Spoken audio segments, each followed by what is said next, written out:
নমস্কাৰ প্ৰিয় শ্ৰোতাসকল, আপোনালোকে কল্পনা কৰক এখন বানাক্ৰান্ত গাঁও, এটা ভঙা পজা ঘৰ, পঢ়িবলৈ হাতত নাই পৰ্যাপ্ত ধন।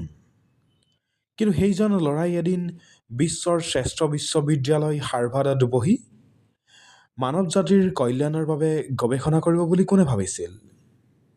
এয়া কোনো চিনেমাৰ কাহিনী নহয়, এয়া হ'ল আমাৰ অসমৰে সন্তান বিশিষ্ট জীৱবিজ্ঞানী ডক্টৰ ৰুবুল মাউতৰ বাস্তৱ জীৱনৰ যাত্ৰা। তেওঁৰ এই কালজয়ী গ্ৰন্থ মোৰো এটা সপোন আছে, এতিয়া হাজাৰ হাজাৰ যুৱক যুৱতীৰ বাবে জীয়াই থকাৰ মন্ত্ৰ। শৈশৱৰ কঠিন সংগ্ৰাম।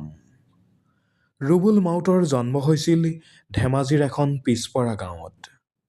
দৰিদ্ৰতা আৰু প্ৰতি বছৰে অহা বানপানী আছিল তেওঁৰ শৈশৱৰ লগৰী। কিতাপখনত তেওঁ উল্লেখ কৰিছে কেনেকৈ তেওঁ এগৰাহ ভাতৰ বাবে বা পঢ়া শুনাৰ খৰচ উলিয়াবলৈ সৰুতেই শাৰীৰিক পৰিশ্ৰম কৰিবলগীয়া হৈছিল। তেওঁ আনৰ ঘৰত কাম কৰিছে, টিউচন কৰিছে, কিন্তু কেতিয়াও নিজৰ লক্ষ্যৰ পৰা বিচলিত হোৱা নাই। শিক্ষাৰ শক্তিৰে বিশ্বজয়।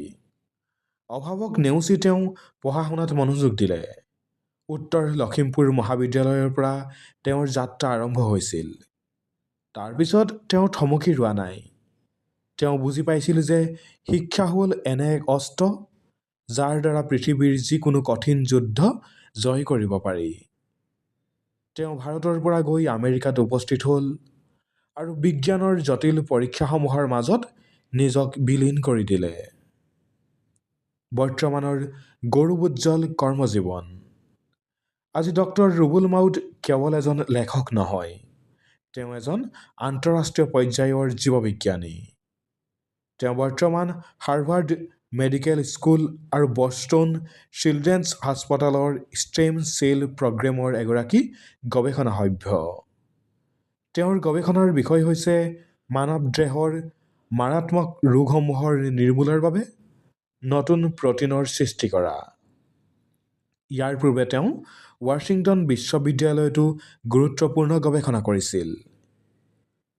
এজন অসমীয়া সন্তানৰ এই সফলতা সমগ্ৰ জাতিৰ বাবে গৌৰৱৰ বিষয়। গ্ৰন্থখনৰ মূল শিক্ষা।